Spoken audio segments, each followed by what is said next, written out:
ఎన్నికల ప్రచారంలో ఉన్నటువంటి వైఎస్ఆర్సీపీ అధినేత జగన్మోహన్ రెడ్డి మీద నిన్న విజయవాడలో రాళ్లతో దాడి జరిగినటువంటి నేపథ్యంలో అసలు దాడి చేసింది ఎవరు, దాడికి కారణాలేంటి, దాడి చేసిన వ్యక్తి అసలు ఎక్కడున్నాడు అనేది ఇప్పుడు సర్వత్రా చర్చనీయాంశంగా మారినటువంటి నేపథ్యంలో ఈ అంశాలకు సంబంధించి మనతో మాట్లాడేందుకు ప్రముఖ సీనియర్ జర్నలిస్ట్ డివిఎస్ గారు మనతో ఉన్నారు. సార్తో మాట్లాడదాం. సార్ నమస్తే. సార్ నమస్తే. సార్, ఎన్నికల ప్రచారంలో ఉన్నటువంటి వైఎస్ఆర్సీపీ అధినేత జగన్మోహన్ రెడ్డి మీద నిన్న విజయవాడలో రాళ్లతో దాడి జరిగినటువంటి నేపథ్యంలో అసలు దాడి చేసింది ఎవరు, ఎందుకు దాడి చేశారు, దాడి చేసిన వ్యక్తి ప్రస్తుతం ఎక్కడున్నారు, ఇక్కడున్నారా లేదంటే విదేశాలకు పారిపోయారా, అసలు ఎవరు దాడి చేయించారు అనేటువంటి ప్రశ్నలు అయితే ఉత్పన్నమవుతూ ఉన్నాయి. ఇప్పుడు ఈ అంశం సర్వత్రా చర్చనీయాంశంగా మారింది. ఏంటి సార్, దీని మీద మీ అభిప్రాయం ఏంటి, మీ విశ్లేషణ ఏంటంటే ఏం చెప్తారు సార్? ఆంధ్రప్రదేశ్ ముఖ్యమంత్రి వైఎస్ జగన్మోహన్ రెడ్డిపై దాడి ప్రతి ఒక్కళ్ళు ఖండించాలి. ప్రజాస్వామ్యవాదులంతా కూడా గర్హించాలి. మనం చూసాం దేశం మొత్తం ఇవాళ ముఖ్యమంత్రులు, మాజీ ముఖ్యమంత్రులు, ప్రధానమంత్రి కూడా దీన్ని ఖండించాడు. ఆయన త్వరగా కోలుకోవాలని కూడా ఆకాంక్షించారు. ఇప్పుడు నిన్న జరిగినటువంటి రాయి అది ఆ దాడి, అది దానిలో ఉన్న కుట్ర కోణం ఏంటి? ఇప్పుడు అది కోల్డ్ బ్లడెడ్ మర్డర్ అటెంప్ట్ అంటున్నారు. ఏది వైఎస్ఆర్ కాంగ్రెస్ పార్టీ. అది మరి cold blooded fabricated pre planned conspiracy అంటోంది. కోడికత్తి 2 అంటున్నారు సార్. ఏది అవును, తెలుగుదేశం, జనసేన ప్రతిపక్షాలన్నీ కూడా కోడికత్తి 2.0 అనో. మనం ఎందుకంటే వీటన్నిటిలో కూడా ఇవాళ ప్రజల్లో కూడా అనేక అనుమానాలు, సందేహాలు. ఇప్పుడు జగన్మోహన్ రెడ్డి అభిమానులు, జగన్మోహన్ రెడ్డి వ్యతిరేకులు రెండు రకాల కథలు వ్యాపింపజేసినప్పుడు ఏది నమ్మాలా, ఏది నమ్మకూడదు? జగన్మోహన్ రెడ్డి పరిస్థితి ఏంటి? నాన్న తోడేలు. ఇప్పటికి అనేక సార్లు జగన్మోహన్ రెడ్డి ఇలా డ్రామాలు ఆడారు అనేది కళ్ళ ముందు కనపడుతుంది. కరెక్ట్గా 5 ఏళ్ల క్రితం వాళ్ళ బాబాయ్ హత్య జరిగితే అది తీసుకుపోయి నారాసుర రక్త చరిత్ర అని తెలుగుదేశానికి అంటించారు. ఏం జరిగింది? అసలు అందులో తెలుగుదేశం పాత్రే లేదు. అందులో అరెస్ట్ అయినటువంటి వాళ్ళంతా కూడా వైఎస్ఆర్ కాంగ్రెస్ పార్టీ, జగన్మోహన్ రెడ్డి అనుచరులుగా ఇవాళ ప్రజల కళ్ళ ముందు ఉంది. ఒక్క తెలుగుదేశం అంటే నన్ను అరెస్ట్ చేశారా? లేదు. వివేకానంద రెడ్డి హత్య కేసులో మరి అదంతా డ్రామా. ఎలా ప్రజా తీర్పు కాల రాశారు, గతంలో ప్రజలను ఎలా నమ్మించి ఓట్లు ఎంచుకున్నారు. అదే కాదు, నీకు అప్పుడే ఈ కోడికత్తి నువ్వు అన్నది 2.0 ఏది విశాఖ ఎయిర్పోర్ట్లో ఏదో గుచ్చుకుందని, అసలు అతను ఎవరో స్టీవార్ట్ సీను, అక్కడ పనిచేసే రెస్టారెంట్లో పనిచేసే బాయ్, అతని దగ్గర ఏమో ట్రేలో వాటర్ బాటిల్స్ ఉంటాయి, ఉంటే గింటే, లేకపోతే ఏదైనా కేక్ కట్ చేసుకునే ఉంటాయి, ఏదో ఫోర్కులు లాంటివి. అతని దగ్గర అసలు ఆ కోడికత్తి ఎవరు తెచ్చారు? ఆయుధం దొరకలేదు.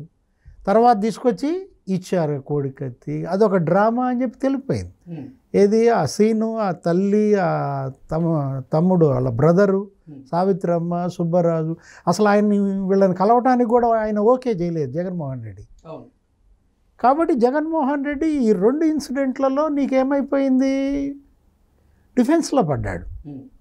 ఇప్పుడు కొత్తగా వచ్చింది, కరెక్ట్గా ఎన్నికల ముందు ఈ రాయి దాడి అన్నమాట. దీని మీద కూడా రకరకాల అనుమానాలు కదా. ఏంటి అసలు ఎవరి దాడి చేసింది? ఆ దాడి చేసిన పట్టుకున్నారా? మాస్ అంతమంది ఉన్నప్పుడు నీకు అక్కడ ఉన్న వాళ్ళంతా కూడా ఎవరు? కార్యకర్తలు. అక్కడ ఉన్న వాళ్ళంతా జగన్ అభిమానులు, నాయకులే. జగన్మోహన్ రెడ్డి చూడటానికి, ఆయన ప్రసంగించడానికి వచ్చినాడు. అలాంటి పరిస్థితుల్లో నీ పక్కన ఎవడన్నా రాయి సిరితే నువ్వు పట్టుకోకుండా ఉంటావా? ఎక్కడో దూరంగా స్కూల్ దగ్గర, ఎక్కడో గంగానమ్మ గుడి దగ్గర అంటున్నారు. అదైనా సరే నా పైనుంచి వచ్చినప్పుడు నేను పైకి చూస్తాను కదా, వెంటనే పరిగెత్తుకెళ్ళి అక్కడ ఎవరున్నారో మనం అతను పట్టుకొస్తాం కదా. ఇంతవరకు ఆగంతకుడు దొరకలేదు. ఇప్పుడు మీరు అన్నారు ఎవరు అసలు అతను, ఆ విసిరినాడు ఎవడు, వాడిని పట్టుకున్నారా, వాడు పారిపోయాడా, అసలు వాడు విదేశాలకే జంప్ అయ్యాడా? అసలు ఆయన విసరడం వెనక ఉద్దేశం ఏంటి అంటే ఇసిరాడా, విసిరించారా? ఓకే, ఇక్కడ అనేక కోణాలు ఉన్నాయి. ఇది హత్యాయత్నమా, లేకపోతే ఇది ఆకతాయి దుశ్చర్య, లేకపోతే ఇది వాళ్ళు అన్నట్టు తెలుగుదేశం, జనసేన వీళ్ళందరూ అంటున్నట్టు ఫ్యాబ్రికేటెడ్ ప్రీ ప్లాన్డ్ కాన్స్పిరసీయా? సజ్జలు అన్నట్టు ఇది మరి కోల్డ్ బ్లడెడ్ మర్డర్ అటెంప్టా? ఇప్పుడు మర్డర్ అటెంప్ట్ అనుకుంటే రాయితో ఎవరు చంపం కదా, గొడ్డలతో చంపుతాం.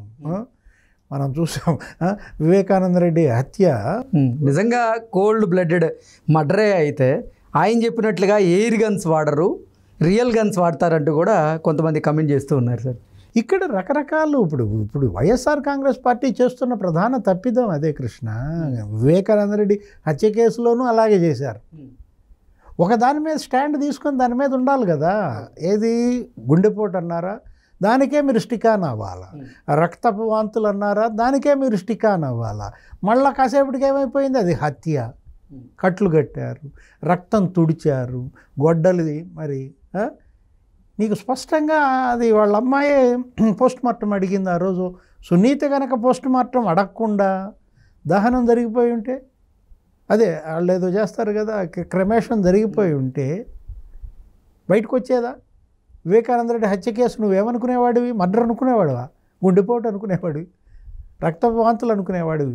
సునీత దాన్ని గనక నీకు పోస్ట్ మార్టం జరపాల్సిందే, నేను వచ్చేదాకా శవాన్ని కదిలియటానికి అని పట్టుబట్టకపోతే అసలు నీకు చరిత్రలో తెలిసేదే కాదు. ఇప్పుడు ఇది అంతే. ఏది ఇప్పుడు ఇది మర్డర్ అటెంప్టా లేకపోతే కుట్ర? ఇప్పుడు అటు ప్రజలు డిసైడ్ చేసుకోవాలా. ప్రజల ముందు ఇవాళ అనేక అనుమానాలు ఉన్నాయి. ఏంటి, అసలు అక్కడ కరెంట్ ఎందుకు పోయింది? ముఖ్యమంత్రి పర్యటనలో కరెంటు తీయటం ఏంటి? 4 సార్లు కరెంటు తీశారని. కరెంటు తీశారు సరే, కరెంటు తీసినప్పుడు మరి ఫోకస్ లైట్స్ ఉంటాయి. అసలు అక్కడ ఉన్నటువంటి ఆయన పక్కన ఉన్నటువంటి సెక్యూరిటీ సిబ్బంది ఎందుకు కింద కూర్చున్నారు? వాళ్ళకు తగులుద్దనా? ఇప్పుడు ఇందాక మనం అనుకున్న దాంట్లో వీళ్ళు స్టిక్ ఆన్ అవ్వట్లేదు, రకరకాలుగా మార్చేస్తున్నారు వైసీపీ వాళ్ళు అన్నది ఎందుకంటే, నిన్నేమన్నారు, క్యాట్ బాల్తో కొట్టారన్నారు. ఏది మనం చిన్నప్పుడు కొట్టుకుంటాం చూసావా, క్యాట్ బాల్, నువ్వు నేను ఆడుకునేటప్పుడు తాటి చెట్ల దగ్గర పిట్టలను కొడతా ఉంటా. ఆ క్యాట్ బాల్తో కొట్టారని నిన్న చెప్పిన వాళ్ళు ఇవాళ ఏమంటున్నారు, ఎయిర్ గన్ అంటున్నారు. కేసినేని నాని నాకేదో సౌండ్ వినపడింది అంటాడు. ఇతను వెల్లంపల్లి శ్రీనివాస్ అక్కడ తగిలి మళ్ళీ నాకు తగిలింది, నా కన్ను వాసిపోయింది, ఇప్పటికీ అసలు తగ్గట్లేదు, నొప్పి ఇంకా భరించలేకపోతున్నాను, మా ముఖ్యమంత్రి గారి నొప్పి అసలు తల్లడిల్లిపోతున్నాడు అని చెప్తాడు. ఇప్పుడు వీళ్ళు చెప్పే దానిలో ఇలా కప్పదాట్లు కనపడుతున్నాయి, అనేక అనుమానాలు ప్రజల్లో కలుగుతున్నాయి. ఏది ఇప్పుడు ఎవరిది నమ్మాలి? సజ్జల రామకృష్ణారెడ్డి అన్నదాన్ని నమ్మాలా, తెలుగుదేశం జనసేన అన్నదాన్ని నమ్మాలా? అంటే ఈ సందేహాలన్నీ కూడా చూస్తే అసలు సెక్యూరిటీ సిబ్బంది ఎందుకు కింద కూర్చున్నారు? సెక్యూరిటీ సిబ్బంది కింద కూర్చున్నారంటే అర్థం వాళ్ళకి ముందే తెలుసా స్టోన్ రాబోతోందని? స్టోన్ రాబోతోంది, అది మనకు తగలకూడదు, సార్ కుక్కలకే తగలాలని కూర్చున్నట్టుగా మనకు కనపడుతోంది. పోనీ అసలు అక్కడ రోప్ పార్టీ ఏమైంది? ముఖ్యమంత్రి చుట్టూతో పెద్ద రోప్ పార్టీ ఉంటుంది. అసలు దేశంలో ఏ ముఖ్యమంత్రికి లేనంత భద్రత మన ముఖ్యమంత్రికి ఉంటుంది. ఏంటి, Z+ క్యాడర్లోనే ఉంటారు ముఖ్యమంత్రులంతా కూడా. ఇప్పుడు స్పెషల్ ఇంటెలిజెన్స్ గార్డ్స్ ఉంటారు, SIG, వాళ్ళకు 300 మంది ఉంటారు. క్లోజ్డ్ ప్రాక్సిమిటీ టీమ్స్ ఉంటాయి. ఇప్పుడు ఫెరీ సిబ్బంది ఉంటారు, అంటే టెరిటరీ బయట చూసి తిరుగుతూ ఉంటారు. లోకల్ పోలీస్ ఉంటుంది. ఇంకా వాళ్ళే 300 మంది ఉంటే ఈయన అసలు ఒక చట్టమే పెట్టేసేసి నీకు ఒక పెద్ద యాక్ట్ తీసుకొచ్చి తనకంటూ ఒక స్పెషల్ గ్రూప్ పెట్టుకున్నాడు. ఏంటి, స్పెషల్ సెక్యూరిటీ గ్రూప్ అనమాట, SSG అని చెప్పి. వాళ్ళు 431 మంది ఉంటారు. జగన్మోహన్ రెడ్డి గారికి ఆయన యొక్క కుటుంబ సభ్యులకి నీకు తెలుసు, ఆ చట్టం కూడా చేశారు మొన్న మధ్య 2 years బ్యాక్. ఏమైంది, 1000 మంది భద్రతలో ఉన్నటువంటి ముఖ్యమంత్రి పైన మరి రాయేసే సాహసం చేశారంటే అది వేసారా వేయించారా? అదే కదా ఇప్పుడు ఈ చర్చ అంతటికీ కూడా కారణం దేశం మొత్తం మీద, రాష్ట్రం మొత్తం మీద. ఇప్పుడు వేసినాడు ఏమయ్యాడు? ఎగ్జాక్ట్లీ. వేయించిన వాళ్ళు, వేసినవాడు ఏమైపోయారు? వేయించిన వాళ్ళు ఇక్కడే ఉండుంటారు. ఎందుకంటే వాళ్ళు సినిమా చూస్తూ ఉంటారు కాబట్టి వాళ్ళంతా కూడా దీన్ని మళ్ళీ కథ నడపాలి కదా. ఈ డ్రామా రక్తి కట్టించే పాత్ర ఎవరి పాత్రలలో వాళ్ళు పోషించాలి కాబట్టి ఇప్పుడు జగన్మోహన్ రెడ్డి గారి పాత్ర ఆయన పోషించాడు, ఆయన పక్కన ఉన్నటువంటి సెక్యూరిటీ వాళ్ళ పాత్ర వాళ్ళు పోషించారు, కరెంట్ వాళ్ళ పాత్ర వాళ్ళు పోషించారు, ఇంటెలిజెన్స్ వాళ్ళు ఎవరి పాత్ర వాళ్ళు పోషించినప్పుడు ఈ సూత్రధారుల పాత్ర వాళ్ళు రేపు పొద్దున ఇంకా కంటిన్యూ అవుద్ది. ఎపిసోడ్ ఇంకా కంప్లీట్ అవ్వాల. డ్రామా జస్ట్ నీకు ఇప్పుడు వరకు ఏంటంటే నువ్వు ఇంటర్వల్ ముందే చూసావు. ఇప్పుడు ఇంటర్వల్ పడింది అనుకో, ఈడు జంప్ అయిపోయాడా, ఎవరు ఈ రాయి ఇసిరినాడో, లేకపోతే ఈ క్యాట్ బాల్ కొట్టినాడో, లేకపోతే ఈ ఎయిర్ గన్ను పేల్చినోడు వాడిని పట్టుకోవాలి ముందు. ఇప్పుడు కేంద్ర ఎన్నికల సంఘం కమిషనర్ ఆయన రాజీవ్ కుమార్ గారు ఇప్పటికే ఒక తాకీదు పంపాడు. ఏంటి, కాంతి రాణాకి.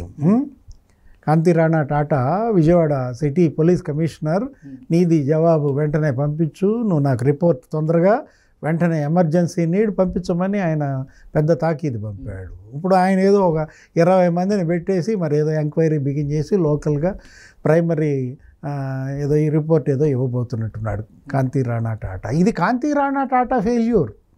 సిటీ పోలీస్ కమిషనర్ ఏంటి ఆయన బాధ్యత? ఊరికే పురంధేశ్వరి లెటర్ రాసింది, మా అందరి మీద పిటిషన్ పెట్టింది 22 మీద అని చెప్పి ఆమెను ఖండిస్తే సరిపోద్దా?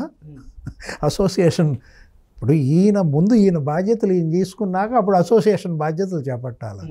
పోలీస్ అసోసియేషన్ బాధ్యతల్లో ఖండనలు ఇచ్చుకుంటూ కూర్చుంటూ ముఖ్యమంత్రి భద్రత గాలికి వదిలేశాడా? అసలు ముందు ఆడిని ఎందుకు పట్టుకోలేదు? ఎవరు విసిరింది ఎక్కడి నుంచి విసిరినాడు? దేంతో విసిరాడు? క్యాట్ బాలా, ఎయిర్ గన్నా?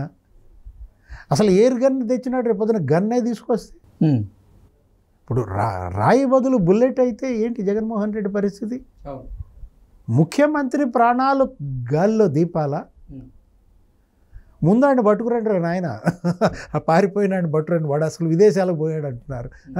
ఒకవేళ అతను జంప్ అయితే అతను జంప్ అవడానికి సహకరించింది ఎవరు? ఇప్పుడు నిందితుడు అక్కడి నుంచి ఎస్కేప్ అవ్వడానికి మరి అందరి సహకారం లేకుండా ఎస్కేప్ కాలేరు కదా. వీటన్నిటిపైన ఉన్నత స్థాయి దర్యాప్తు జరపాలా. ఈ కాంతి రాణా టాటా వల్ల కాదు, లేకపోతే డీజీపీ రాజేంద్రనాథ్ రెడ్డి వల్ల కాదు. సిబిఐ, ఎన్ఐఏ రంగంలో దిగాల. కేంద్ర హోంమంత్రి, ప్రధానమంత్రి దీనిపైన దృష్టి పెట్టి ఇమీడియట్గా దీనిపైన సిబిఐ దర్యాప్తు జరిపించాలా. Okay sir, thank you so much. నమస్తే.